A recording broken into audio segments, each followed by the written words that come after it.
balik lagi sama aku tentunya di channel Bidan dan Bi. Oke, di video kali ini kita akan membahas tentang cara menyimpan ASI perah. Gimana sih caranya? Nah, sebelum mulai kayak biasa buat yang baru mampir channel ini atau yang belum subscribe dulu dong. Ayo klik untuk dukungan kalian pada channel YouTube Bidan dan Bi ini. Makasih banyak ya. Follow juga ya Instagram @bidandanbi. Dan jangan lupa juga untuk diklik tombol lonceng ya.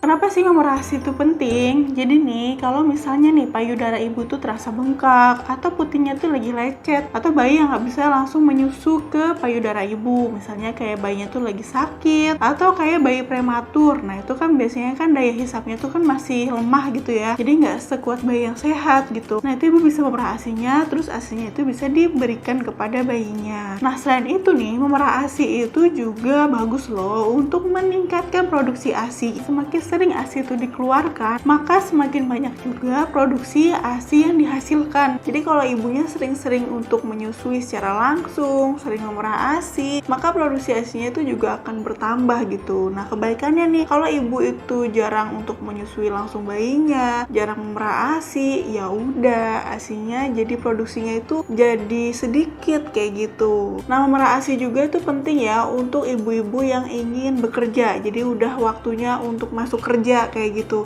Itu kan nggak bisa dong yang namanya menyusui secara langsung. Paling kalau misalnya ibunya belum berangkat kerja atau misalnya pas pulang kerja, nah itu baru bisa menyusui langsung. Tapi kan kalau ibunya lagi di kantor, lagi di tempat kerjaan, itu kan nggak bisa dong menyusui langsung. Nah ASI perah inilah yang nanti akan diberikan kepada bayi yang ada di rumah. Nah karena ASI perah itu penting untuk bayi ketika ibu tuh nggak lagi bersama bayi, entah itu ibu lagi bekerja atau ibu lagi beraktivitas di luar tanpa membawa bayinya, maka penyimpanan ASI perah ini perlu diperhatikan loh. Jadi nggak kayak abis perah langsung masukin ke kantong ASI, langsung masukin ke botol aja, terus taruh aja di luar ruangan, terus taruh aja di kulkas kayak gitu kan, tanpa tahu ASI perahnya itu bisa bertahan sampai kapan. Jadi kalau misalnya nggak tahu nih waktu penyimpanan ASI perahnya itu, nah nanti kan jadinya pas ibu ambil itu ASI perahnya tahu-tahu udah basi, udah nggak bisa diminum, udah nggak layak diminum untuk bayinya. Jadi pengetahuan tentang penyimpanan ASI perah ini itu juga penting ya. Nah sebelum ibu menyimpan ASI perahnya itu baik di kulkas ataupun di freezer, ibu harus perhatikan dulu nih. Yang pertama volume penyimpanan ASI perah. Jadi kalau misalnya ibu udah memerah ASI nih, udah ada nih ASI perahnya, terus ibu mau memasukkan ke wadah penyimpanan ASI perah. Kalau yang belum tahu apa aja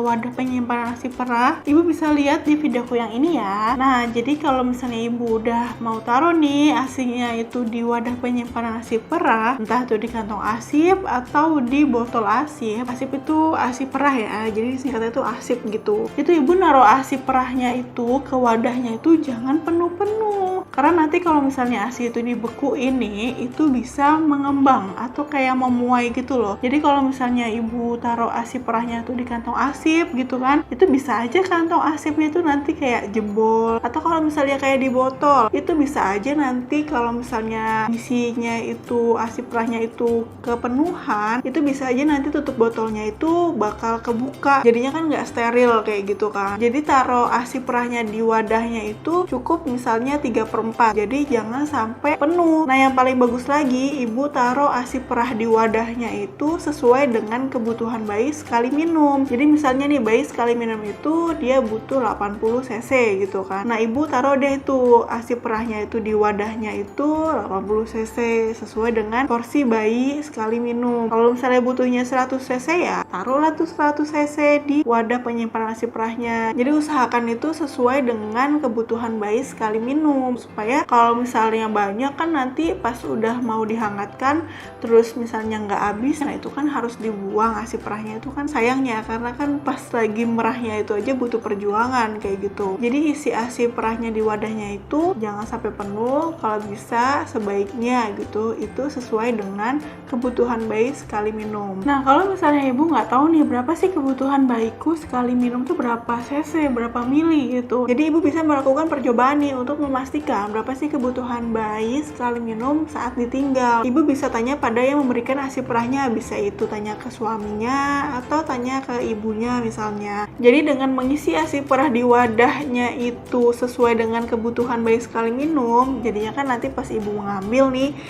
kantong ASIPnya atau botol ASIPnya kulitnya terus mau dihangatkan, itu kan jadinya bisa langsung habis gitu loh diminum sama bayinya. Jadi nggak ada sisa-sisa, jadi nggak kebuang kayak gitu. Yang kedua, kasih label. Jadi label itu adalah catatan gitu. Jadi taruh nih label di wadah penyimpanan ASI perahnya. Baik itu di kantong ASI perah atau di botol ASI perah, itu ibu taruh dia tuh label atau catatan. Jadi kasih nama ya di wadah penyimpanan ASI perahnya itu. Jadi kasih nama misalnya bayi Amira gitu di wadah penyimpanan ASI perahnya. Kalau misalnya ibu taruh ASI perahnya itu di kulkas di kantor, di tempat kerja, yang teman ibu itu juga taruh ASI perah di kulkasnya itu. Jadi supaya nggak ketuker. Juga kalau di rumah misalnya ada saudara ibu atau kakak atau adik yang juga taruh ASI perahnya itu di kulkas yang sama, nah itu juga kasih nama deh tuh di ASI perahnya ibu di wadahnya itu supaya nggak ketuker juga. Terus jangan lupa kasih tanggal dan juga waktu nih, misalnya pagi, siang, sore atau malam ibu perah ASInya ini, atau bisa jamnya. Nah volume juga jangan lupa ditulis ya, misalnya ibu memasukkan ASI perah di wadahnya itu 80 cc apa 100 cc. Nah kalau dalam kondisi tertentu misalnya ibu lagi sakit atau enggak bayinya lagi sakit nih pas ibu taruh ASI perahnya itu, nah itu juga ditulis. Kenapa sih harus dikasih label atau catatan ini? Supaya nggak lupa kapan nyimpennya, nggak lupa ini kapan sih nyimpennya ASI perahnya ini kayak gitu. Nah di mana aja sih bisa menyimpan ASI perah? Sebelum ibu menyimpan ASI perahnya itu di kulkas ataupun di freezer, itu ibu harus tahu nih kalau menyimpan ASI perahnya dalam suhu yang dingin itu bisa meningkatkan daya tahannya. Jadi semakin ibu taruh ASI perahnya itu di tempat penyimpanan yang semakin dingin itu, maka daya tahan si ASI perahnya itu akan semakin lama kayak gitu. Nah di mana aja sih bisa menyimpan ASI perah itu? Yang pertama di ruangan dengan suhu 25 derajat Celcius, itu bisa bertahan ASI perahnya itu 4-6 jam. 25 derajat itu kayak nggak terlalu panas atau nggak terlalu dingin. Jadi kalau misalnya ibu nih tempat tinggal ibu itu di ruangannya itu kira-kira agak panas lagi terik, itu bisa kurang dari 4-6 jam ketahanan ASI perahnya itu. Yang kedua di cooler bag, yaitu dengan suhu minus 15 sampai 4 derajat Celcius. ASI perah itu bisa bertahan sampai 24 jam. Cooler bag ini biasanya dipakai untuk membawa ASI perah yang udah ibu perah di tempat kerja untuk dibawa pulang kayak gitu. Nah cooler bagnya itu lebih baik kalau pakai yang ice pack ya, bukan yang ice gel gitu, karena biasanya sih ice pack itu tahan itu lebih lama. Kalau ibu udah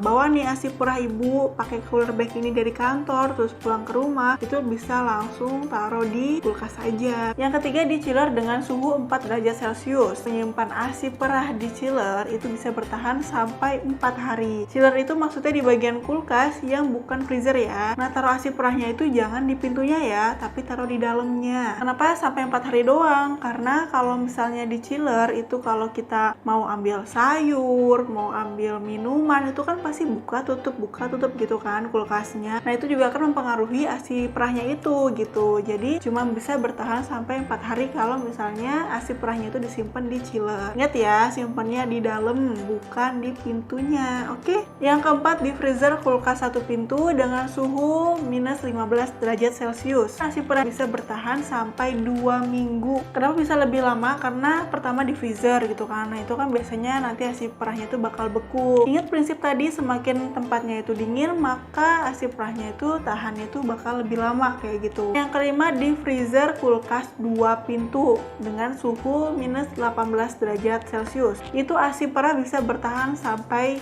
3 bulan. Nah kenapa lebih lama di freezer kulkas 2 pintu daripada 1 pintu? Itu kan karena kalau misalnya di kulkas 2 pintu itu kita pasti bakal lebih jarang gitu loh untuk buka tutup yang bagian freezernya itu ya kan. Biasanya kan kita tuh lebih sering untuk ngambil kayak sayuran atau buah atau minum-minuman biasa tuh kan taruhnya pasti bakal di chillernya. Pasti kan lebih sering buka tutupnya kan di bagian chillernya dong, tapi jarang kalau yang di bagian freezer. Makanya kalau misalnya taruh ASI perah di bagian freezer kulkas 2 pintu itu bakal lebih lama tahannya, bisa sampai 3 bulan. Sedangkan yang freezer kulkas 1 pintu ya itu lebih sebentar karena kan bakalan terpengaruh oleh buka tutup kulkasnya itu gitu loh. Makanya cuma bertahan sampai 2 minggu. Nah yang keenam itu di freezer khusus pintu atas dengan suhu minus 20 derajat Celcius. Itu ASI perah bisa bertahan sampai 6 bulan. Freezer pintu atas itu kayak kulkas yang biasa simpen kayak makanan-makanan frozen kayak gitu loh. Nah itu kan suhunya tuh kan lebih dingin ya, makanya ASI perahnya itu bisa bertahan sampai 6 bulan. Nah yang perlu diperhatikan juga adalah jangan mencampur ASI perah yang segar nih, yang ibu baru perah itu dengan ASI perah beku yang ada di freezer gitu dalam satu wadah. Misalnya ibu udah memerah ASI nih ya kan, itu kan ASI perahnya otomatis ASI perah segar ya, yang baru banget diperah. Terus ibu ambil nih tuh ASI perah beku yang ada di freezer, terus ibu mau mencampurkan ASI perah segar ini dengan ASI perah yang udah beku gitu loh. Terus ibu mau mencampurkan itu jangan ya. Jadi jangan mencampurkan ASI perah beku dengan ASI perah segar, oke? Terus nih jangan menyimpan sisa ASI yang udah dikonsumsi untuk pemberian berikutnya. Jadi maksudnya tuh misalnya ibu ambil nih ASI perah yang ada di kulkas, di chiller, terus ibu mau dihangatin gitu kan, ibu mau kasih ke bayinya,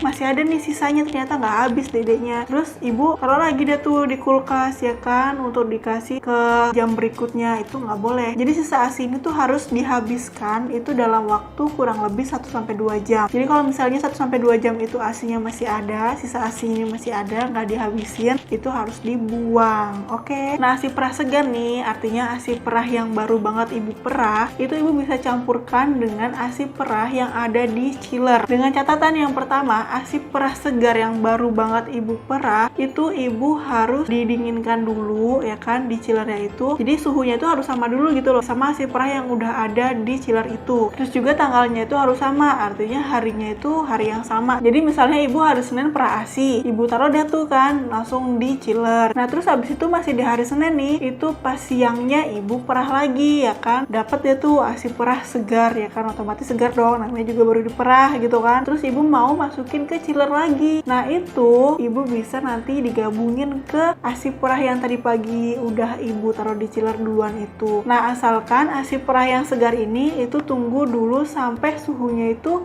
sama ASI perah yang udah ibu masukin pas yang di pagi hari tadi gitu. Jadi kalau misalnya ASI perah yang ibu masukin di siang ini suhunya udah sama kayak yang ASI perah ibu masukin pas pagi itu, jadi sama-sama udah dingin gitu, nah itu ibu bisa gabungin gitu loh di wadah yang sama untuk volume sekali minum bayi. Jadi tetap ya volumenya itu jangan sampai kepenuhan, jadi sebisa mungkin tuh untuk volume bayi sekali minum. Jadi ASI perah segar itu bisa digabungkan dengan ASI perah yang udah ada di chiller dengan catatan suhunya udah sama, jadi sama-sama dingin, suhunya udah sama, terus juga pada hari atau tanggal yang sama, oke? Jadi nggak bisa ya misalnya ibu tuh campur ASI perah segar yang baru banget ibu perah dengan ASI perah yang ada di chiller tapi tanggalnya udah kemarin gitu loh, itu nggak bisa untuk digabungkan. Jadi biasanya di tanggal yang sama atau di hari yang sama. Nah terus nih kalau misalnya stok ASI perah ibu yang ada di chiller itu kan bisa bertahan sampai 4 hari ya. Nah ternyata nggak dipakai nih, artinya ibu nggak ambil ASI perahnya itu untuk diminumkan kepada bayi, maka ASI perahnya itu sebelum 4 hari itu ibu bisa dinaikkan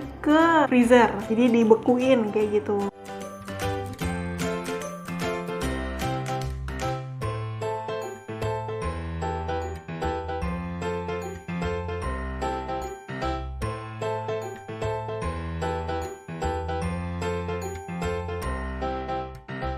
Oke ibu-ibu, itu tadi adalah cara menyimpan ASI perah. Semoga membantu, semoga bermanfaat ya. Buat kalian yang baru mampir di channel ini atau yang belum subscribe dulu dong. Ayo klik untuk dukungan kalian pada channel YouTube dan B ini. Makasih banyak ya. Nah kalau misalnya ibu butuh kayak pijat bayi, pijat hamil, pijat nifas, atau yang lainnya, itu ibu bisa lihat di Instagram @bidandanbi ya. Kalau kalian suka sama video ini jangan lupa untuk di like. Kalau ada pertanyaan atau kalian mau aku bahas apa di video selanjutnya, komen aja di bawah. Makasih udah nonton video aku kali ini, nonton juga video aku yang lainnya, ada di playlist, tinggal diklik sesuai dengan kebutuhan kalian. Oke, assalamualaikum warahmatullahi wabarakatuh.